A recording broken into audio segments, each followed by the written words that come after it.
how's it going? You've been here just for a short time, but how would you say you've acclimated so far? Yeah, we're coming together. It feels great as we're getting people healthy, getting the new players on board with what's going on. It's been a good preseason. California was great, 3 weeks. We got a lot done. But the team is the superpower for me is going to be that we're putting the team first with everything we do, and everyone's wrapping their minds around scoring goals, that everything we do is to attack. So yeah, we've had a good month or so. How much can you learn about a team, this early coming off of an off season when you're spending time in California? Yeah, you learn a lot because we spend so much time together in the meal rooms. There's lots going on. There's conversations every day. There's tons of video meetings where it's not just the coaches talking, the players are talking. So there's exchanging information, hearing what's inside their brains and their hearts, to be honest. There's training sessions, there's games, we're checking for understanding. So we learn a lot, and we're looking for this information. So yeah, we can take a lot of information.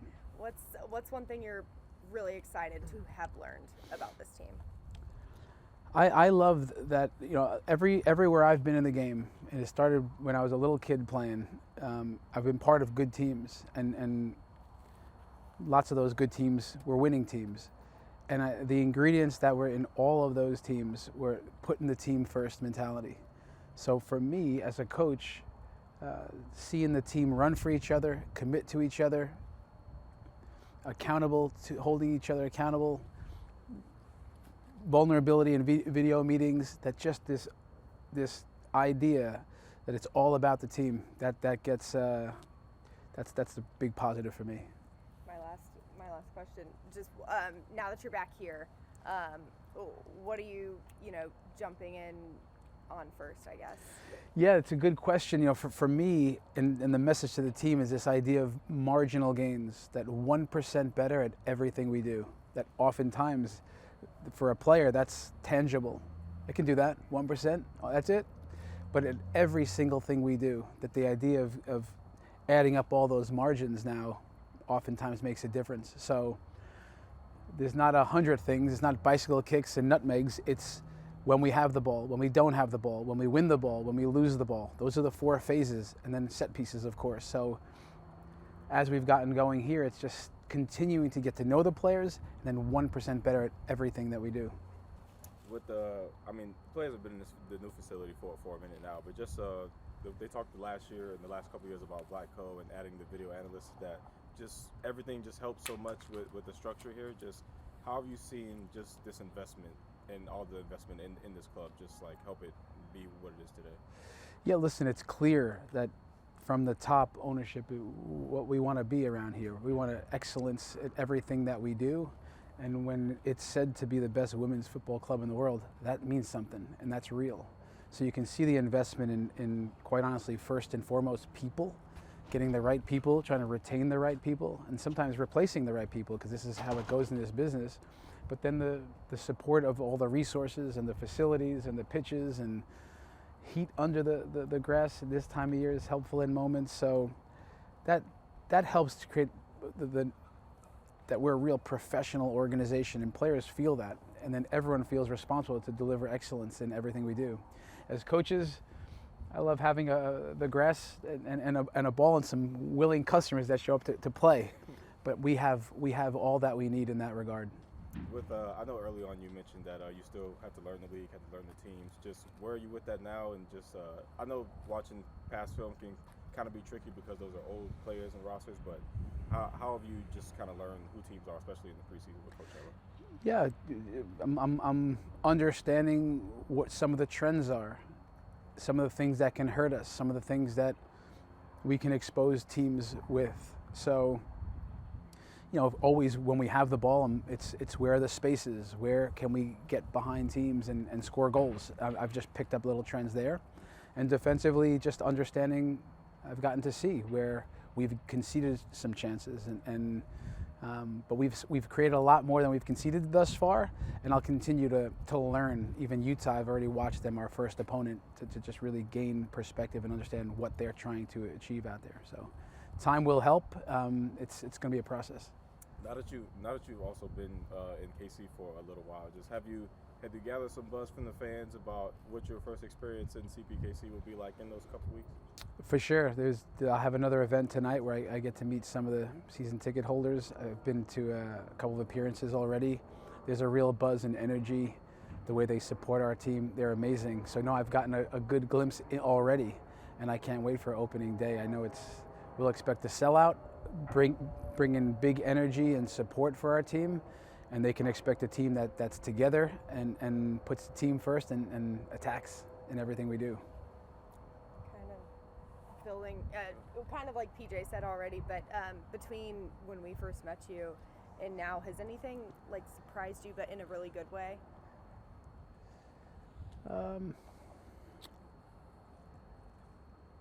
I would say that I was talking to a friend of mine today who coaches a national team, and he asked me a similar question. And I said, the thing that I love most, to answer your question, it's not surprising, but the level at which the spirit in this team operates with, it's not only refreshing in this business. Pro athletes and sometimes can be stress with the game and pressures of doing well and contracts and agents, and just to remember what it's supposed to be about, that you step across that line, which is play. Of course, there's ideas and principles and structure and organization, but the spirit that this team shows up with every day, and they don't know I'm watching and listening when I actually am, it's amazing. It's one of the highest levels of this. So that is something I've really been happy to see, because I'm an energetic person as well. And I know that all good teams that I've coached and been part of, it's about intensity and energy. It's contagious. It's contagious. Yeah. And honestly, it's a high level what's going on here with that. We have the right people. Some of these customers walking by, yeah. Gabby, yes, we see it. Ellie, amazing human beings, but they love playing and they love competing. And I told them day one, I'm fuel on the fire. I'm going to be fuel on that fire, and this is what's going on here. There they are. We should pull some of them up here. Who of some of this bunch are the like key energy people? Well, the key energy, we have Amelia, Kelsey, Gianna. Did I miss anyone? Katie Scott. That's great. No, listen, it starts with the leadership of the team. Yeah. Lola Labonta.